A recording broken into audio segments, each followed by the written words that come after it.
Welcome to LOA Today. I'm Walt Thiessen.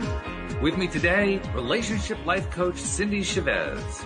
This is your daily dose of happy. We are so happy you decided to join us today.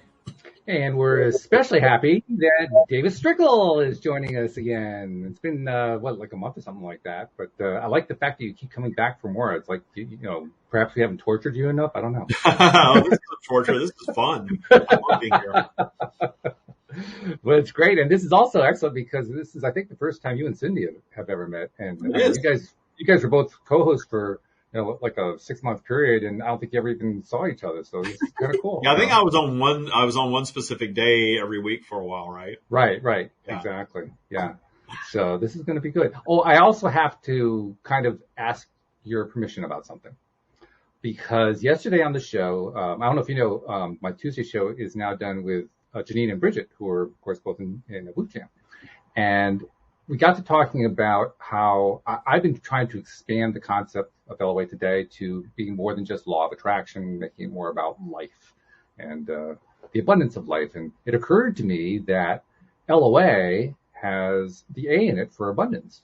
So I kind of wanted to draw from the same idea of TIA, because TIA, trust your abundance. I wanted to kind of use the same concept and see if I could create an acronym that way. So that's why I'm asking you if that's okay with you for me to do something like that. But yeah, we're kind of playing with ideas. You're going to hear from my team of attorneys. Back off. Oh no! Wrong vibration. I'm abundant, but I'm all lawyered up, and I just sued them. An abundance of litigation. Yeah. Yes. Yes, we got to change that one around. So yeah, whatever flows is cool. I appreciate how much TIA gets shared on this program.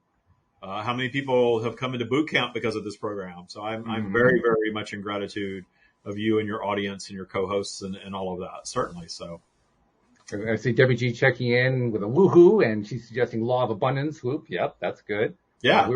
Some of the others we thought about, we thought of living our abundance or life of abundance. Those are a couple. Living our abundance sounds kind of cool, actually. Yeah, it does, actually. Yeah. Yeah, I kind of like that one too. So we're toying around with a lot of different ideas, but that's cool. And you're right. Law of attraction is I don't use it a lot anymore. I think when you're meeting people for the first time, it's cool to bring up law of attraction because just about everybody knows what it is or what it means now, thanks to The Secret, among others. But it's a component. It's just like one little aspect of the universal process of creation, and people get into law of attraction because they want to attract specific things or circumstances or experiences. Right. But inevitably, you're going to branch into other things beyond just, I want to attract a bunch of stuff or experiences. Because we all have things that we want to reshape in our lives, and it takes more than just law of attraction to do that. So yeah, I feel like law of attraction is like the gateway drug to higher consciousness. You know? Yeah, we talk about pushing. Maybe that's it. Maybe it's like a little, hey kid, the first one's free. Here's LOA, law of attraction. It's how so many people like enter into this idea that they can have some kind of effect on their reality. And then, like you said, I agree with that so much, that there's so much more to it than just that one little component, right? It's broad and deep and wide. Plus, as we've been saying a number of times, it's not like we wake up in the morning and say, gee, how am I going to apply the law of gravity today? So why are we doing it with the law of attraction? Manifest sticking to the ground, exactly. Yeah, right. And besides, it's all the law of attraction. The reason we study it, yes, we're trying to attract things, but it's really about life. It's funny because there was a time that the human, there's two different things going on here. There's the stream, and then there's the human version of David that's a student of the stream. And in my human thinking, I was very critical at one point of The Secret. Even though I loved it, even though I thought law of attraction was my own invention as a teenager. I love that. Yes. And that really made it clear to me that it wasn't a secret to me, but it introduced a lot of people to the idea that they create their own reality. And if you had taken everything that the stream is offering and tried to put that into a book like that, that would have just blown that audience away. It wouldn't have been the phenomenal bestseller that it is. because not everybody's ready for all that. But like Cindie said, the gateway to, hey, I realize that when I think positively, that has a positive impact on my life. And I see people around me that aren't as positive, that aren't having the same life experience. Maybe there's something to this. And then they start exploring, and then maybe they find Abraham or something like that, and they go a little deeper into it. And so when I started sharing the stream, that was one of the things that I asked is, well, why do we need another channel? And they were very clear that if I started just sharing that and not trying to be the next anything, that it would take its own path and become its own thing. And that's what's transpired, is it's kind of become an evolution of all that stuff. Which is very cool, by the way. I love that because, among other things, it's, which is kind of an odd thing to say, it's creating its own identity of the stream, which of course is in everybody's identity. And that's why I'm thinking it's kind of a weird thing to say. But it's creating, let's put it this way, it's creating the David version of the stream. And the David version of the stream, it's having its own identity that's different from the Esther version of the stream. Yeah. Or the Esther version of Source Energy. Yeah. And the cool thing about it is that the Rhonda version of The Secret, which was an amalgam of thought leaders kind of marketed in a brilliant way, that was the perfect gateway for a lot of people. And that's why it's so successful. And that's exactly what it should be. And the Abraham teachings are very successful because they are exactly what they should be. And then the stream is its own thing. And when I started channeling, I started interacting. I don't so much anymore, but I started interacting with a lot of other people that channel. And I met a lot of people that said, well, I'm the next Abraham. All right, well, cool for you. I don't want to be the next Abraham because I think Abraham is perfect the way that it is. Right. And why try to take that and make it and make something else out of it? Why not do your thing?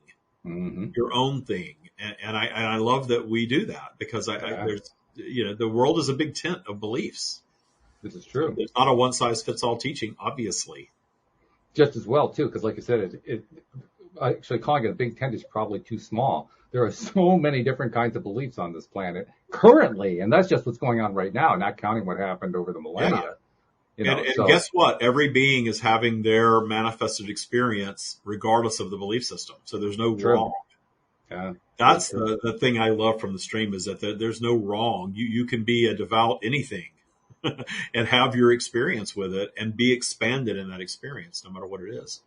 By the way, we are going to do a little stream session at some point. So if you have questions for the stream and you're listening to the live stream, feel free to put the questions into the chat and we'll be happy to ask the stream when we make the connection. We also have a question from the Taya practice. Actually, one of the recent graduates of Taya sent in a question, so we're going to ask that as well. Cool. But we'll give you guys a few minutes to put your questions through there while we're talking with David. The thing that I keep coming back to every time, David, is when we do a stream session here on the show, when you make the connection and start channeling the stream, it's fun. I mean, I know you've said that it's exhilarating for you because you come away with it with a real buzz and so forth, but it's also fun for us because we all have this desire to connect better internally. Otherwise, we wouldn't be into this whole law of attraction thing. And because we're so into that, to basically be talking with somebody who has made that connection really strongly so that you can basically verbalize all these thought forms coming through is cool. And to add to the coolness, like you've mentioned a number of times now, there's a great wisdom that comes through, nuggets of wisdom that come through with almost every comment that the stream makes. So I've often equated it to like being in the hot seat in an Abraham workshop where you're actually talking with source energy. I just think that's fun. We did the summit on last Saturday. We did our last virtual summit of 2021. That's where I channel for 4 hours. Yeah, I still don't know how you do that. It's like 30 minutes. It's like no time goes by. And really, take 2 breaks, and I'll go have a coffee or water or something and come back. We take 2 breaks during those 4-hour sessions, but it's just like it goes by just like that, and it's this insanely exhilarating experience. So I do have something to push. I forgot. I'm so bad about that. Okay. So we are having an in-person. We're having 4 in-person summits in 2022. We've planned 4 of these events for 2022 where you can come And I don't want to compare it to an Abraham workshop, but it's like that. It's a stream workshop, in a space. Yeah. And I will channel for at least 4 hours. Wow. We'll do the 2 breaks, and we'll be in person in the same space, and you can come sit with the stream. I don't know that I'm going to stand the way that but you can come sit with the stream and convert. You can have your own outfit like she has. Esther has this definite outfit that she always wears. I'm curious if you're going to have your own. I'm not going to be barefoot. I'm not going to be standing on an Oriental rug. Okay. It's just her thing, right? So But we're going to start those next year. We're going to start in-person summits. And the first one is in LA on January 15th. It's going to be near LAX. So we're solidifying the venue this week or next, and we'll make a formal announcement. We'll start offering tickets to it. But that's January 15th of 2022 in LA. And I'm guessing probably the best way to stay on top of that for people who are interested is to join the Facebook group, the Tire Practice. Yeah, we're more up to the Facebook group. That's the latest of everything. Yeah. We're much better about popping things in there than the website. So yes. The website's, everything's on the website, but eventually, but the Facebook group is where you get everything first. Yeah. We pop it into there right away. So that's a good, the Tire Practice Facebook group. Right. So just do a search for Tire Stream with Practice. David, we have a page, but the Facebook group is a lot more interactive than that. So if you want to join us in person, that will be an opportunity. I do have something to push. So there you go. Okay, cool. And you even got away with that. You got away with calling it a push. I like that too. So, why don't we, let's do a short stream session because I don't want to make it a whole show stream, but let's do a short one. We'll get some questions in, and then we'll come back, give you a chance to kind of breathe for a little bit, and then we'll just finish up with some just fun conversation after that. Sound good? Cool. All right. So while David's doing his little connection thing here, I'm going to remind people about another event coming up. At the end of this month, October 25 through 27th, there's the Law of Attraction World Summit. David's going to be presenting on that. I'm presenting on that. A lot of people here on the show are presenting on it. And you want to get your ticket as soon as you can because it has to be gotten in advance. So I'll make sure I put another link for both this in this particular description later on when David has the tickets available for what's coming up on January 15th. We will include that as well. So let's see how we're doing here. We are here. Welcome, stream. It's been a while since we had this conversation, and we're so glad you got to be here this time. And we're going to start off with a question from someone you know. Donna is a recent Tire graduate, and she sent in a question that she thought the stream would be the perfect entity or collection of entities to answer. She says, I recently pulled a tarot card, which was interpreted as a victim card, victim in quotation marks. I immediately said, well, I'm not a victim. My friend said, don't say that. The universe does not hear the word not. So can the stream please speak to whether she was correct and the universe only hears or doesn't hear certain words despite the speaker's feelings and intentions? Thank you. The universe is energetic and your words hold the meaning that you give to them. So the universe is responding to your meaning far more than the actual words. You can certainly say one thing and feel another. And if you were regularly repeating an affirmation of, I am not, in fear of being, believing that you need to repeat the affirmation to negate a state of being, then yes, the universe would respond to that by sending you more circumstances and events that are centered around the thing that you are trying to negate. Because in your speaking it, you are not believing it. But in the manifestation of pulling a card, understand that manifestation of the experience of pulling a card was her specific manifestation of validating to herself that she is indeed not a victim. So in pulling the victim card and having that response, that was solidifying the fact that she is not, that she is no longer seeing herself in the victim mode. And that was exactly why she manifested that experience. That's very cool. I like that. In pulling cards and things of this nature, understand that everything holds the power that you give to it. So if you are giving your power away to the one that is interpreting it for you, then that's your choice. But if you are the one that's pulling the card or creating the experience, your interpretation of the event or the interaction holds far more power for you than listening to the guidance or advice from someone else. That's like someone that describes themselves as a healer and doesn't offer up the clarity that they are guiding you to your own inner healing, because you are your healer. You are also the one that is attracting your illness if you are experiencing that. So the true healing is in the one that is guiding you to your self-healing. And the true interpretation of anything that you're experiencing, if you're using an external tool, such as a card deck, that holds the power that you give to it. And if you are not in agreement with what is being offered, that is within your power to do that.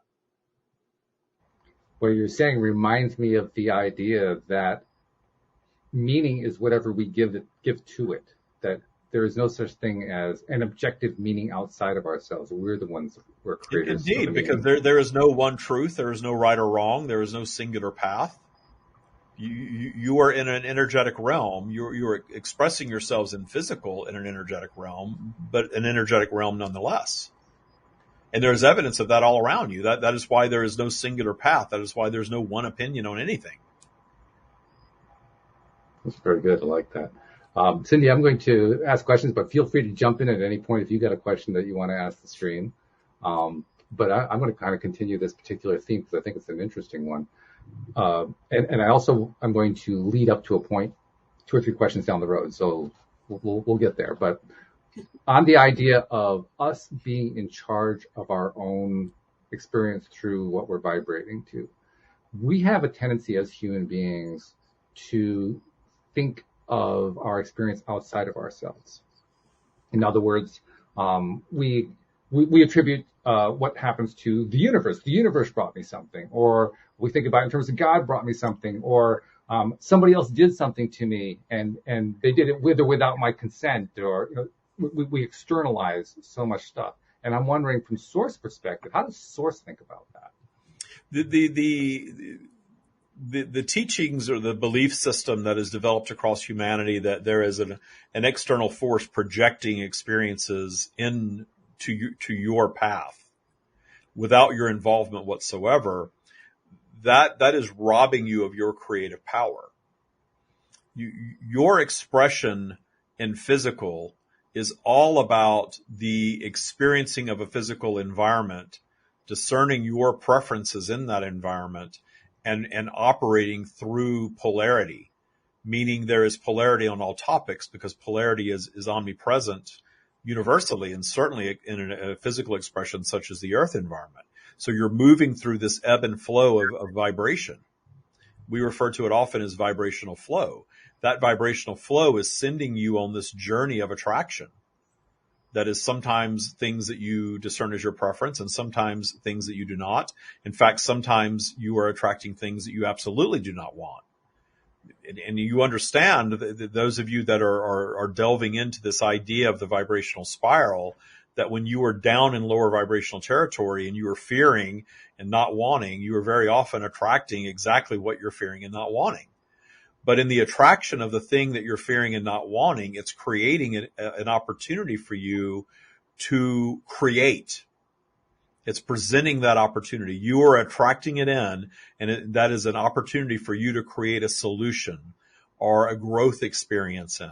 You are becoming a more sophisticated strand of consciousness in your experiencing physical in a polarized environment and in overcoming, if you will, if you so choose, your obstacles. Think of how many obstacles you've encountered in your linear lifetimes that the obstacle led to expansion for you, even as a physical human being. Mm-hmm. That is your whole purpose of being, is to discern these preferences that you very much want to experience and sort of sift through your obstacles in the process of allowing them to be experienced. And you are becoming a more sophisticated version of you in the experiencing of them, because you're having to solve them. You're having to evolve through them. You're having to make sense of them. So you are the one that's attracting all of these things. There is no external entity whatsoever that is judging your journey and projecting in things that are a product of your judgment without your invitation. Your invitation is always vibrational. Your invitation is always via your attraction of it. But understand that your point of attraction is always going to be impacted by polarity. This is what I love about the stream, Cindie. You ask one question and you get this stream of information coming out. It's just incredible. I got a question here from another recent TIA graduate, from Mona. She says, since TIA Bootcamp, I have been meditating more and really hearing and feeling source more. But now I physically see sparkles of energy around me at random times. Is that source as well? And is that my own energy that I am seeing, or is it more of the collective guiding me? Thank you. Understand that all of those things are one and the same thing. The universe is source. Source is the universe. You are in the energetic realm, which is also source and also the universe. It is all the same thing. You are encountering what you are perceiving as a physical environment. And your perception of that holds a lot of meaning in the experience of being human or any other form of being physical. And when you begin allowing more of the energetic realm in, and you're all in the energetic realm, it is not something that is out there. It is not something that is in the sky. You are in the energetic realm. It is right where you are.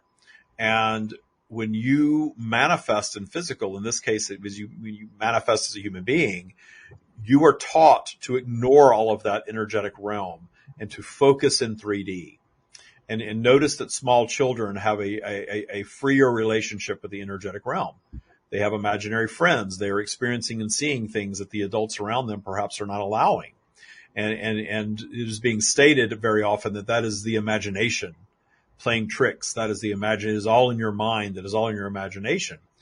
Well, your imagination is the source of all creation. So there's no such thing as it is just your imagination. Your imagination is everything. So when you are systematically detuning fear and judgment from your life experience, you are more allowing of the energetic realm to interact with you in your daily lives because you're in it. It is interacting with you. You're becoming more aware of it from a physical perspective because you're no longer fearing it. Therefore, you are no longer filtering it out. So when you have these experiences, that is your allowing of the energetic realm, which is absolutely the allowing of that which you call source. So the answer to the question is yes. I love that. There is no such thing as a simple answer coming from the stream, but every once in a while we do get a yes, and that's really cool when it happens. I love it. I'm going to ask you another question that I asked before I joined the TIA Bootcamp, quite a bit before, I think. And I'm going to ask it again simply because I want to see what the answer is like from the side I'm at now, because I'm like 3/4 of the way through boot camp. So I'm from that perspective now. And the question I want to ask is for somebody who is perhaps thinking about doing a TIA boot camp. You know, they're kind of on the edge. They're not really sure. And there can be a variety of reasons why they're not really sure what they want to do. So obviously this is a little bit open-ended. But for somebody who's in that kind of I'm on the fence situation, what would you say to them about how to decide which way to go? Our guidance on any decision that you are seeking clarity on is to remove fear. So if you remove fear, you have clarity. Is it something that you're aligned with or not on any decision? Because very often if you're on the fence about anything, any decision, it is because there is fear present. There is the eternal, abundant soul consciousness version of you that understands that you are abundant. There's no wrong. There's no making a mistake. There is nothing that you're going to do in the earth environment that is going to end that which you are. So you can discern any preference and choose any experience and have an experience. There's no getting it wrong whatsoever. That version of you is calling you towards something. And then there is the egocentric human version of you that operates very often in fear and judgment. The operating system that you create for yourselves because you're taught to. What are you taught around things such as boot camp? You are taught that there is something to fear in a thought process that is not mainstream. It is a cult.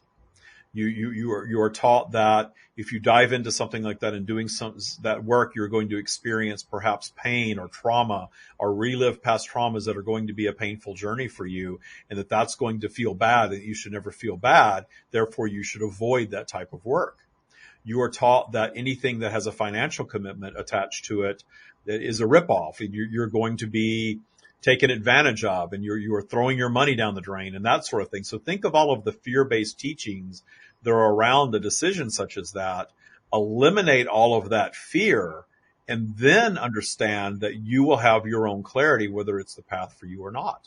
If the teachings resonate with you, it is the path for you because the teachings resonate with you. And then that journey is the practical application of what we have to offer. But these teachings are not for everyone.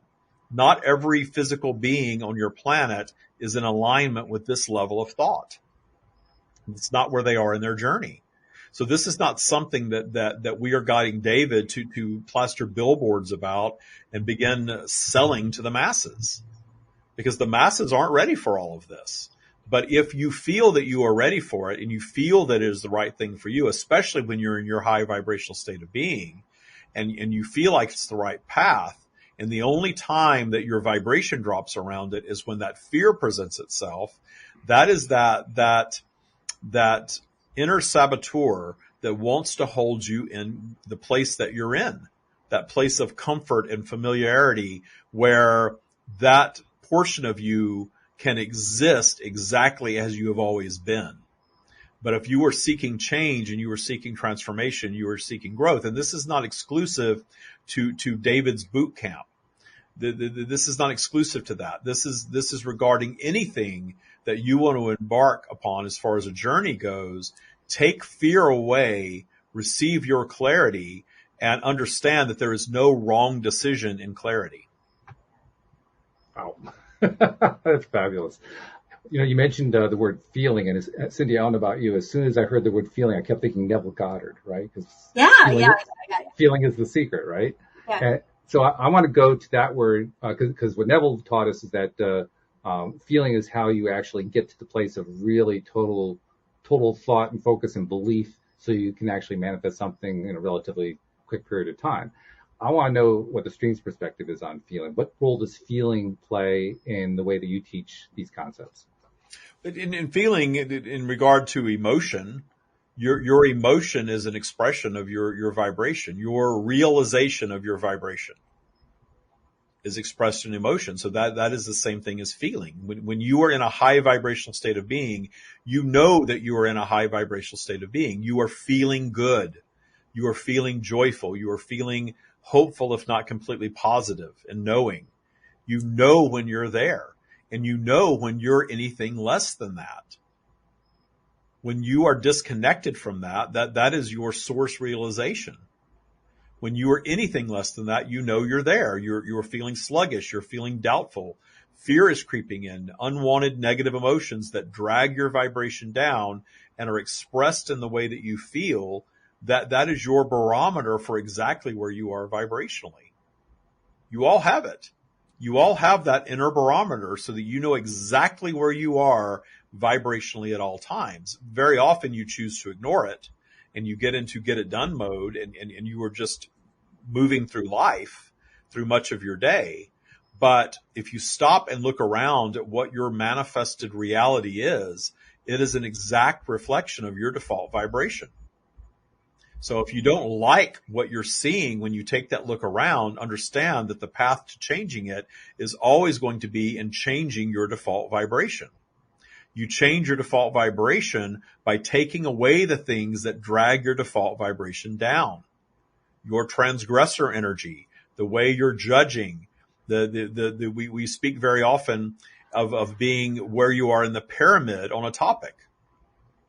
So if you're looking to move up the pyramid and be the apex of the pyramid regarding relationships or health or flow of money and experiences and material things or loving yourself or whatever it is, we are not judging your desires whatsoever. Your desires are your desires. But if you're looking to be the very top of the pyramid, you can only reach that apex through deep appreciation on the topic. So appreciating wherever you are, appreciating the system that you chose from your eternal state of consciousness to manifest into. You chose your point of entry, even if you don't want to claim it. You chose it. You chose it for the experience that it was going to offer you. This is cool stuff. We could probably do this all day, but I did say this was going to be a short session. Cindie, did you want to jump in with anything before we did a little disconnect? Yeah, I was just having some thoughts that I appreciated around two of the things that you were just addressing that seems separate, but I see them as working together. One was just decision making, and how you said if we remove the fear. And then the other one was around feelings and emotions, because I always teach that feelings and emotions, they're connected, but they're different, right? Like feelings are feeling, like I have a knot in my stomach, a lump in my throat. I feel orgasmic. I feel like dancing. Where emotions, sad, happy, mad, glad, they're all connected, but they are how our body communicates with us. And when you were talking about decision making, the thing that came to me was the difference between making a decision from our head, which I think is where that fear often starts to come in, because we're being logical and we're realizing things and we're coming up with reasons that, that left brain likes to come up with lots of reasons to argue with intuition, and not fear in the body, because sometimes fear in the body has saved my life. But the fear that gets me into trouble is the fear in my head, is me telling stories and looking at it logically and trying to think of reasons instead of just going with my gut or my intuition or my emotions in my body. So I think we manifest, from those emotional places, and yes, letting go of the other things so that we can climb up to the top and arrive at the top. When we remove the other things, our energy automatically pops up to a higher level, right? So I don't know. I'm in appreciation for this whole conversation. If people listening are like, "Where's Cindie?" Well, I'm over here nodding. If you're watching on the I'm nodding a lot, nodding. So thank you for that. Yeah, that's just not really a question, more of a comment, but that's what was coming up in my head when I was listening. All right, then. So good stuff. We're going to say thank you to the stream. We're going to let you reorient David so we can talk to David again. But that gave you a taste, Cindie. I mean, it's just, especially when you do a whole hour or 2 hours of it, it's like, oh my God, you need a notebook to start recording everything. Right? Yes. It's pretty wild. Oh, Jeffrey threw up a question just as we're doing the disconnect. That's right. We'll bring it up with David. We can let David address this one. So that was a shorter one, David. Are you buzzing? You usually buzz after these. Yeah, it's buzzy. It's good. It's always good to have them come through. But they don't completely leave. If you ever notice before, when I get on, a lot of times I'm very fidgety. Yes. Like I'm scratching and itching and all that. That's that electricity going through my body that creates all of that. And then once they're here, I don't think that happens at all. I'm not aware of it at all. So it's fine. But while they're kind of, they're itching to come in, it's like, it makes me very, very fidgety. And then afterward, I kind of get back to that where I have to really, coming back into what you would call David. I'm having to sort of readjust to this physical feeling that can be very emotional. But I don't want to necessarily express those emotions in the moment. So I would rather just sort of like get a grip on, okay, I'm back and source is here. But they're always around. The only time they're not around is if I ever let myself really get into a spin out, which is few and far between. But when I do, I have to tell you that there's so much gold in my spin outs now with the practice that I developed for myself, which is what we now call Taya. Every spin out is just a gold mine of new things. So every time I disconnect from source and get back into my human for a little bit and screw things up and let things unravel, I love that now. I absolutely love that now. I really understand what they mean when they describe the perfection of imperfection. Because this human created notion that we know is bullshit anyway, right? This idea of perfection, I have the perfect body and the perfect house and the perfect flow of wealth and the perfect relationship. We're vibrational beings, so there's no such thing as perfect. But think of how much suffering we create for ourselves because we still compare ourselves to something that doesn't even exist, which is perfection. Or the way I like to think about it is vibration itself is a perfection. You don't need to do anything more. Yeah, we're not here to just be perfect. We're here to have screw ups and spin outs and go down the spiral and problems and all of that stuff.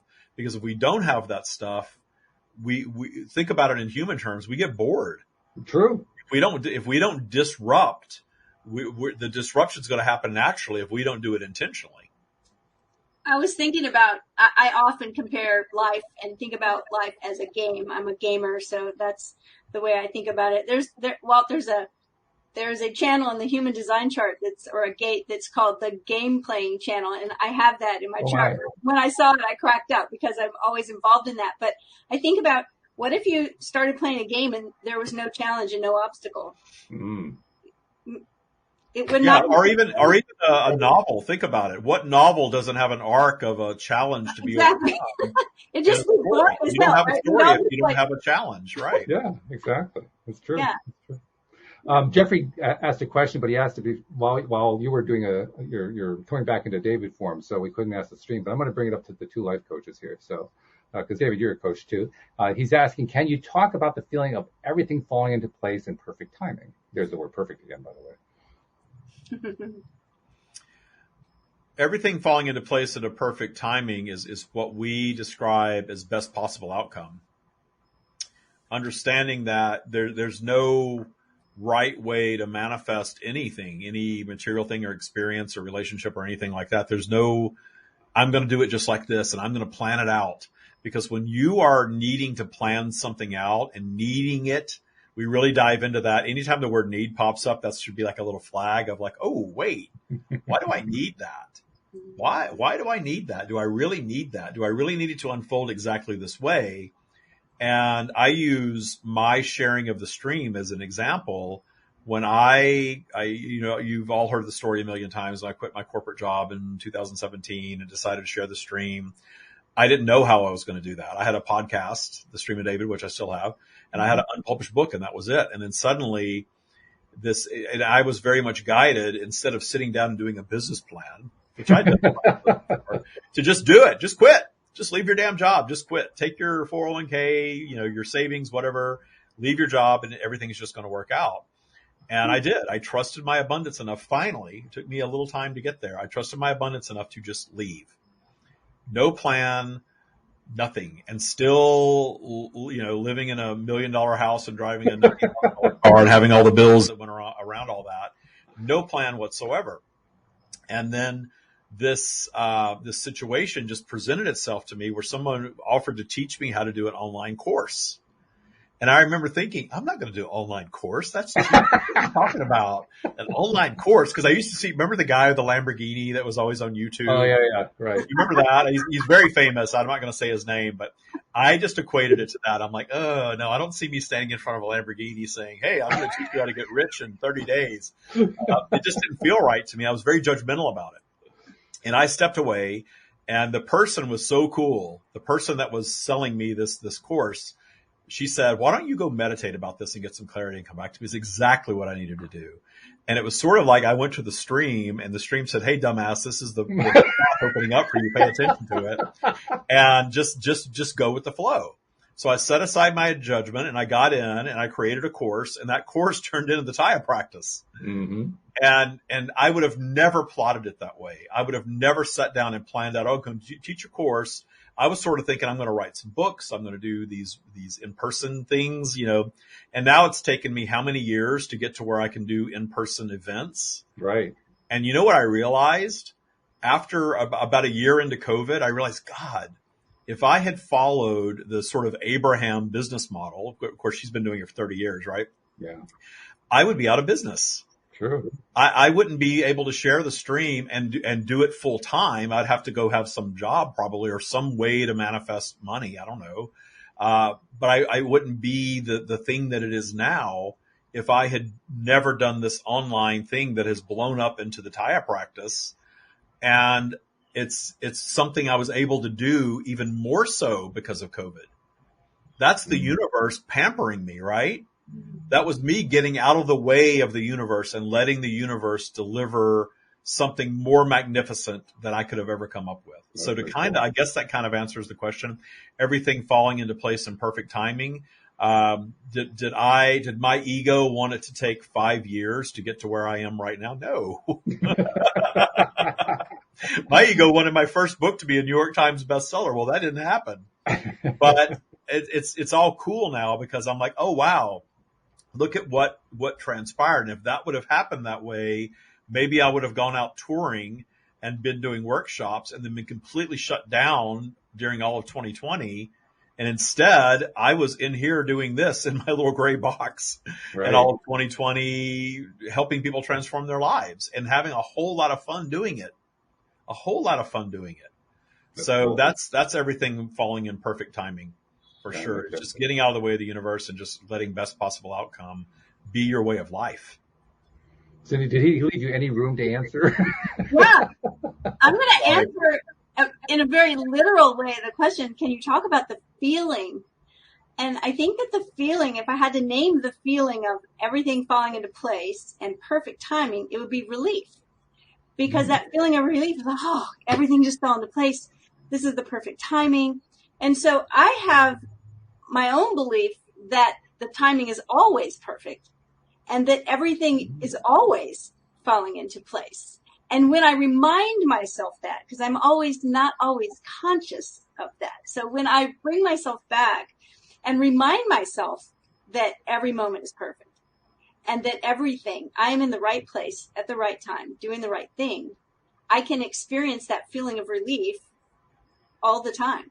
And that feeling of relief is also a feeling of non-resistance. Because when you need to feel relief, like David said, when that word need comes up, when we need relief, it's because there's a great deal of resistance. And then things fall into place and we feel relief. Okay, everything just fell into place. And it's often a very delightful and magical feeling, right? It's like, oh my gosh, everything just fell right into place. It's perfect timing. And I love that. And I live for those moments. And yet I think that feeling is the feeling of non-resistance / relief. And we can have it whenever we want it by reminding ourselves that we are in the right place at the right time, doing the right thing, and that every moment is perfect already. I have to admit, when those things happen, where everything falls into place, I often have a very old response, which is bewilderment, like, what just happened? Oh yeah, I still when she was saying the feeling, I was thinking my version of that is holy shit. Holy shit, this stuff actually worked. Holy shit, the universe knew better than I did. Who knew? I love that though. Allowing the universe to delight us, right? Yeah. It is delightful. It's fun when it happens. We just had a very simple example of it the other day. Cindie knows the story about how we manifested a Lexus, which we've been wanting to do for some time. And we were driving the Lexus to go pick up a new dryer because the dryer that we had was kind of wearing out. And we were feeling really good. We were looking forward to seeing what they had. And literally traffic was moving out of our way. I mean, long lines of traffic were just clearing like, Moses parting the sea. And we had this beautiful lane that was appearing everywhere we were going. Like, what is going on here? This is great.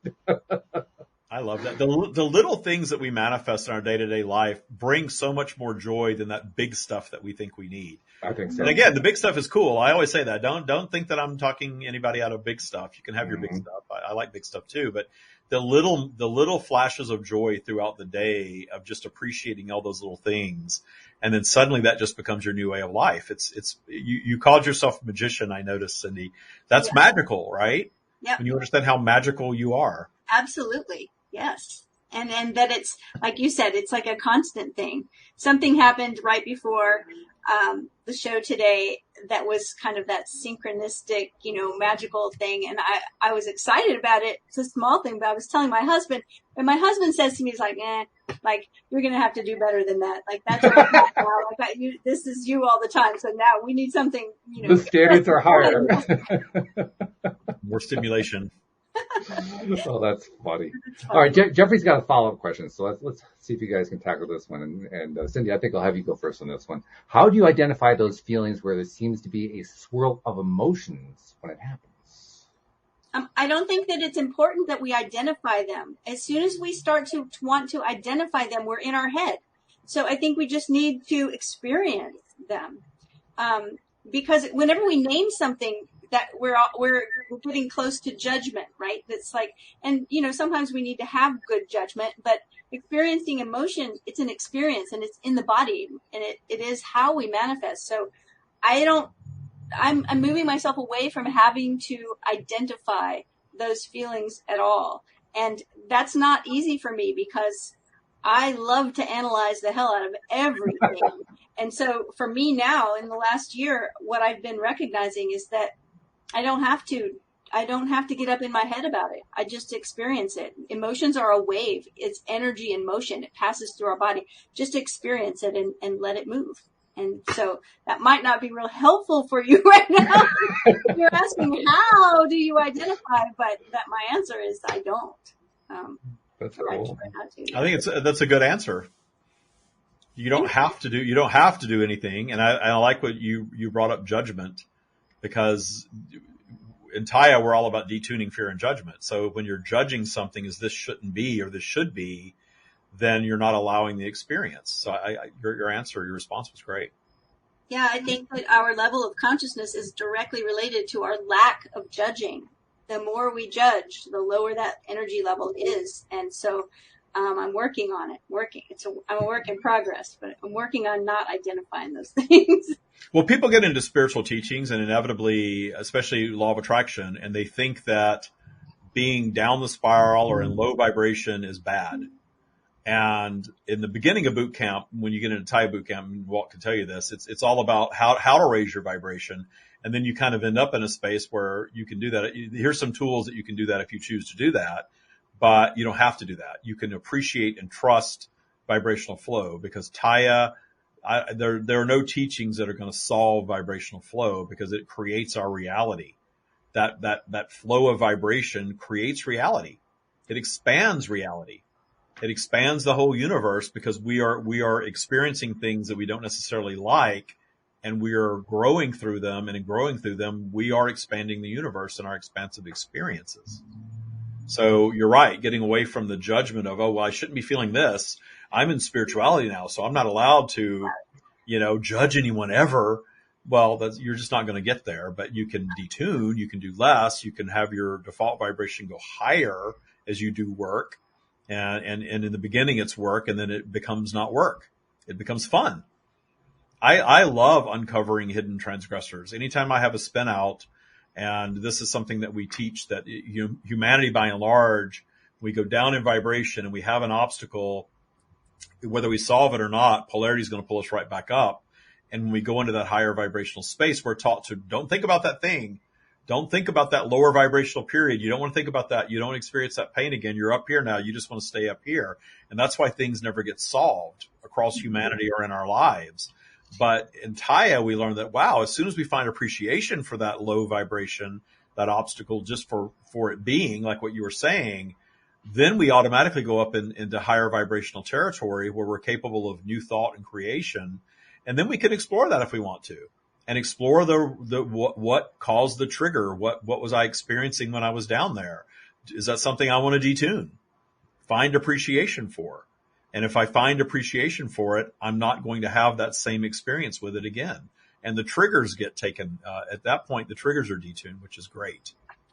I think Walt would tell you, because he hears me say this all the time, but I really attempt to remember to categorize feelings and emotions as comfortable or uncomfortable. They're painful or pleasurable, but not good or bad, because from the time we're born, anything that we're taught is bad. It's something we got to stay away from, get rid of, not have, in our life. And so when we start calling emotions that are at the lower end of the vibrational scale bad, then of course we want to stay away from them. There's so much guilt and judgment and beating up of oneself in the LOA circles about ever having a bad thought, a bad feeling, a bad, that I just prefer to say, yeah, it's uncomfortable. It's, welcome to Earth. Some things in life on Earth are uncomfortable. It doesn't mean they're bad or wrong, or we should never experience them, because like you said, it's polarity. It's two sides of the same coin. And so it's part of the process. I see this so much that if we think of what's really going well, what we're really enjoying, what really feels pleasurable to us in our life right now, we start tracing back how we got there, we always end up at something that was uncomfortable and that we didn't want to experience. So just very good point. Very good point. Yeah. This is really interesting too, because I'm also thinking about this discussion within the context of having been in boot camp. And Cindie, you probably will recognize this through your coaching practice in terms of seeing it in your clients. But one of the weird things that happens when you go into boot camp, and we do these group, basically at a group sessions, group meetings once a week or twice a week, depending on when you want to do it.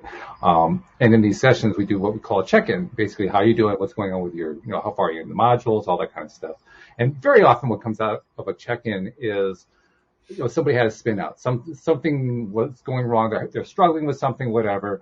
And inevitably, some form of the response that person gets is, wow, you're making such great progress. It really is disorienting the first few times you hear that. After a while, you get used to it. Well, yeah, we tell people, because we've seen, again, we've had enough people come through now to where every once in a while we'll get someone who's a good student and they're right on track and they're doing their modules exactly how they're supposed to, and they sail all the way to graduation and they're not ready to graduate because they never had the plummet. We want to see the plummet. We want to see you struggle. And I would tell people that if you're not struggling in this process, you're probably not going deep enough. I used to say you're not doing it right as kind of a joke. And I kind of stopped saying that, but it's just, you're just not, we want you to go a little deeper with stuff. And the whole thing is designed to take you through a vibrational journey, which is not just all flowers and rainbows and ponies. It's the low vibrational stuff too. That's right. Because it all has value. It reminds me of, I don't know if you've seen this show on Apple TV, Ted Lasso. If you haven't, please go watch it. It's the best thing I've ever seen. But there's a quote. He says something like, he's like the genius of corny dad jokes, but he says something like, challenges are like riding a horse. If you're totally comfortable, you're probably not doing it right. I like that. I need to watch. That's something I do need to watch that show, because I saw they won tons of awards, so it's going to be really good. Really, really great. It's great. That is funny. Really, really good. So, well, I'm not sure we don't really have any other questions coming from the audience, so I think we can just kind of open it up to wherever we want to go. But I'm kind of curious, Cindie, what are your impressions now that you're sitting on the other side of having watched a stream session? What was it like from your perspective? Oh, I loved it. I mean, it's just, like I said, if you were watching us live, you would just see I was probably like a bubble doll. I was just smiling and nodding like at everything. Yeah. And, it's funny that you mentioned Neville, because there were several things that came up that reminded me of our discussions of Neville as well. And so, yeah, no, I think it's been really great. It was funny when I got your email, I was like, oh yeah, I'm going. Like, I'm going to be there for sure. Because I don't know what came up last time, but I wasn't around last time. And so I wanted to make sure that I took advantage of getting to be here. But like Walt says, if you have a question, I was like, my head is always full of questions until it's time for me to have a question. And then I can't think of anything. So I appreciated all the questions that did come, because I enjoyed hearing the answers to those. Yeah. Yeah, that's one of my favorite techniques, because often I'll start a show. I'm doing an interview with somebody, right? Maybe it's somebody I've never met before, and I know I need to get the conversation going. And once I do, good stuff's going to happen. But I don't have a single question in my head. So I just open my mouth and see what comes out and hope there's a question in there somewhere. Usually there is. And then it just kind of starts, the funny thing is I recorded my session for the LOA Summit that you connected me with. So thank you for that. You're welcome. And Selena did I adore her. She's just she's great. Yeah. Great positive energy. And I just met her for the first time, and we popped onto StreamYard, and I wasn't channeling. I was on with her, and then she disappeared. And I was kind of like, okay, I guess I'm just going to talk. I ended up talking for a whole hour. And I think maybe I was supposed to pause and then she was going to come back. I don't know. I just kind of did a whole Taya Law of Attraction masterclass in an hour. So that's my session for the summit. I hope it's what it was supposed to be. When she came back on, I was like, hi, you're back. I guess I kept talking. I didn't know. I kind of just went with the flow. It was really fun. I had the exact same experience in my session with her. Exactly. Cause she was using, the ability to put you on the whole screen. And so, like you said, she kind of disappears and the back of your head is saying, okay, where'd she go? Oh, well, wait, we were on my camera. Also, so I assume we were broadcasting somehow somewhere. I didn't know what. It was being recorded for sure. Yeah. I'm the kid who's just been put out to perform. What do I do now? That was the feeling that was going through me. And so again, it was just open my mouth and see what came out. And I think it actually was making sense because she seemed to like it. So that was good. So yeah. I think she asked one question, and I spent an hour answering the one question. Right. I just kind of went through, all of it. So yeah. I mean, I got about. That reminds me of the early days. Well, when we do the podcast, when we're just audio, and like sometimes one of us would drop. Oh, right, yes. Would just keep talking. It's like, yep. I'll be back. Yeah, I used to do those lives with Debbie, and I would channel, and when suddenly, because she would host, and that way I can focus just on sharing the stream, and she would ask the questions and scroll around and do all that stuff. And every once in a while, she would pop off while I was channeling. And early on, it was kind of, I was in the background kind of thinking, what's going to happen here? But, if I kind of just get out of their way and let them go, it's always perfect. But the stream can go on forever. I mean, the stream just, if you let it go, the stream will just go on for an entire hour. It's pretty cool when it happens. Yeah. Yeah. That's why it's called the stream. That's right. It's a constant stream of consciousness that definitely can pop in and go at any moment for sure. And I've found that to be true. So, in fact, I had to kind of learn that the first couple of times that I was interviewing you and interviewing the stream was I kind of followed the rule of wait for it. Maybe to be like a pause, but there was going to be something that was come after. Wait for the next thing. Just keep waiting for the next thing until you get a very clear indication that the stream is done. Then you can say something. That's what I had to learn to do. Yeah, it's not as conversational as it is talking to me or right person. Right. But it's there's no concept of time there. They're not concerned with our time and our schedule, and unless I set an intention for something and sort of maintain some sort of a presence there, I like to just get out of their way and let them go. But there is definitely no concept of schedule or time. Then there is no concept of right and wrong. Yeah, it's appreciation of everything that we're creating in the human environment. And for someone that's just discovering the teachings to say, well, how can you always get how can you appreciate Hitler or mass shootings or something like that. I, as a human, don't, but I understand the source perspective of that, which is considered insane in our environment to have appreciation of the things that we're told not to appreciate. Mm-hmm. But I do believe that appreciation is the key to solving things. And the reason things stick around and keep reoccurring in our lives or across humanity is because they're demonized and we stop there. That's evil, that's awful, that's terrible, and shouldn't be. Okay, if it's not solving it. So maybe we should look at it from a different angle. Agreed. Well said. Yeah, I like that. Well, I have to say, this has been a lot of fun having two of my favorite people on the show at the same time. I don't know what took us so long to get this combination going. Yeah, it was fantastic really good. Interaction. Cindie, it was great meeting you. I loved it. Yeah, I mean, just really cool. Absolutely. We'll do it again sometime. Well, David, wait until you meet Jackie. Jackie's the one who normally does the shows. I mean, she'll just blow your mind. She's just incredible. I'm trying to imagine the stream. Cindie, can you imagine the stream and Jackie having a conversation? I was like, holy cow, that's just, I'm not sure my brain can handle that. It's too small. It'd be great. But yeah, it'd be really fabulous. But no, seriously, we really do appreciate you coming on. I know that you're going to be on in another month or so. I don't remember what the date was that you had said, so we'll be looking forward to that. But thank you for taking this time. Really, really cool. Appreciate it very much. Thanks for having me as always. Always fun to be here. And Cindie, we'll look forward to having Jackie back next week. It's going to be a lot of fun. But, have a great week. Thank you, especially to everybody in the live stream sharing your questions. We appreciate you as well. We'll see you all next time here on LOA Today. Goodbye, everybody. Bye, everyone.